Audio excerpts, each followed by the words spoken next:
ایسے میں سمجھنے کی یہ ضرورت ہے کہ کیا جذبے کی کمی ہے یا پھر وسائل کی زیادہ کمی محسوس کی جاتی ہے؟ دیکھیے جذبے کی کمی ہے، وسائل کی کمی نہیں ہے. وسائل جو ہے اپنے آپ پیدا ہوتے رہتے ہیں. وسائل کی کمی کیوں ہے ہمارے پاس؟ کام ہی نہیں کرنا چاہتے ہم لوگ. ہندوستان اتنا بڑا ملک ہے، ہندوستان کے اندر اتنے وسائل ہیں کہ آپ اگر کسی کو بھی لے کے چلیں تو میں سمجھتا ہوں کہ آدمی کو اگر ذرا سی بھی آپ اگر کہتے ہیں کہ مٹی کے اندر بھی جو ہے سونا نکلتا ہے، لیکن کوشش کرنے پر ڈیپینڈ کرتا ہے. ہم لوگ یہ سوچتے ہیں کہ شاید گھر بیٹھے بیٹھے یا ہم لوگ بھیک مانگتے رہے بیٹھے بیٹھے، گھر بیٹھے بیٹھے ہماری ساری مرادیں پوری ہوتی رہیں. یہ ممکن نہیں ہے.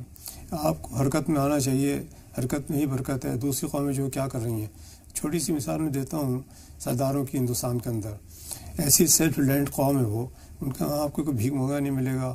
ان کے گردواروں میں آپ جائیے، بہترین گردوارے بنے ہوئے ہیں. ان کا رہن سہن جو ہے بہترین ہے. وہ بھی تو ترقی کر رہے ہیں نا، چھوٹی سی قوم ہونے کے باوجود بھی بے پناہ ترقی کر رہے ہیں. مسلمانوں کی بات کریے تو مسلمانوں کے اندر مائنورٹیز کے اندر 6 سیکٹ ہیں. اس کے اندر آپ دیکھ لیجیے بورا قوم جو ہے وہ اتنی ترقی پذیر ہے.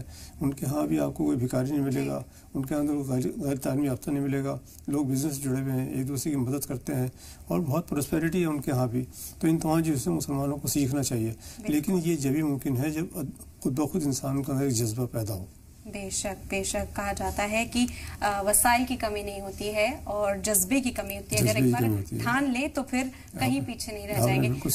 وہیں ہم دیکھتے ہیں کہ بے روزگاری میں بھی اول درجے پر رہتے ہیں. کہا جاتا ہے کہ تجارت کا ذکر تو قرآن میں کیا گیا ہے خود کہ تجارت میں ترقی ہے. انسان کیوں وسائل جو ہے وہ باہر تلاشنے کی کوشش کرتا ہے؟ لوگوں کو یہ سمجھنے کی بھی تو ضرورت محسوس ہونی چاہیے لوگوں کو کہ اگر وہ تجارت کریں گے اس میں بھی اوپر والا برکت دیتا ہے اور جو رزق ہے وہ لینا نہیں چاہتے مسلمان.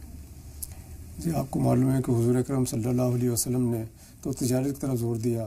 ان کی جو بیگم تھیں وہ بھی آپ کو معلوم ہے کہ تجارت انہوں نے شروع کی. تجارت سے ہی انہوں نے اپنا کیریئر بنایا. اور حضور اکرم خود تجارت کرتے تھے، جانوروں کو پالتے تھے، جانوروں کو ریوڑ کو جا کے وہ چراتے تھے.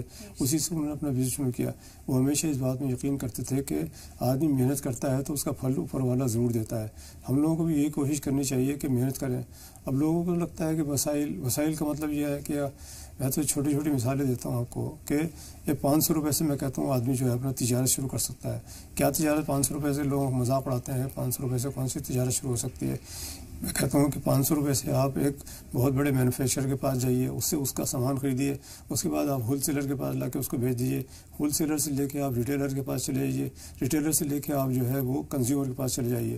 یہ چار پوائنٹس کے اوپر آدمی جو ہے ہر ایک آدمی اپنا مارجن رکھتا ہے. ریٹیلر اپنا مارجن رکھتا ہے، ہول سیلر اپنا مارجن رکھتا ہے اور کیا نام ہے مینوفیکچرر اپنا مارجن رکھتا ہے.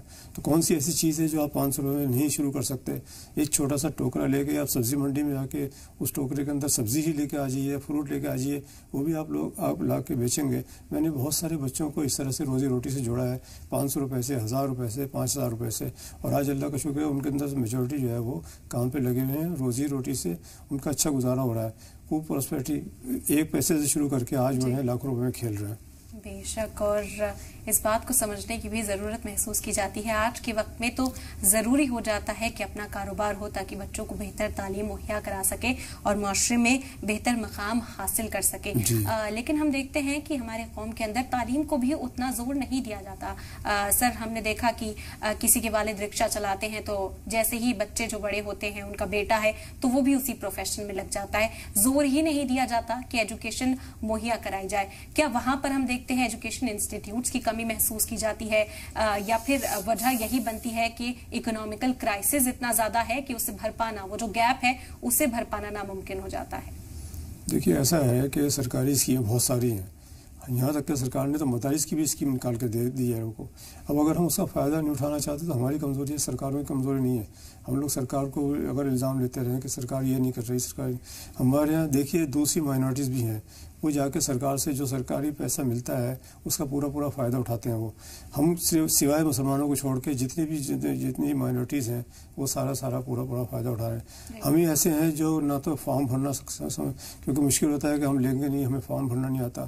یہ دیکھیے ایسا ہے فارم کسی بھی بھروا سکتے ہیں، پیسہ سرکار دینے کے لیے تیار ہے. لیکن کبھی ہر سال جو ہے سرکار جو ہے مسلمانوں کے لیے جو پیسہ ایلوکیٹ کرتی ہے خاص طور پہ تعلیم کے لیے، وہ اس کو واپس ہی کرنا پڑتا ہے. وہ پیسہ پورا کا پورا یوٹیلائز ہی نہیں ہوتا ہے. ہمارا ایسا پورا کا پورا استعمال ہی نہیں ہوتا ہے. تو لوگوں کو یہ بھی سمجھنا چاہیے کہ ہماری کمی کہاں پر ہے. تعلیم سرکار کی طرف سے اتنی ساری اسکیمس ہیں, صرف تعلیم کے لیے روزی روٹی سے بھی جڑی اسکیمس ہیں, اور اس طرح کی سرکار نے بہت ساری اسکیم دے رکھی ہیں.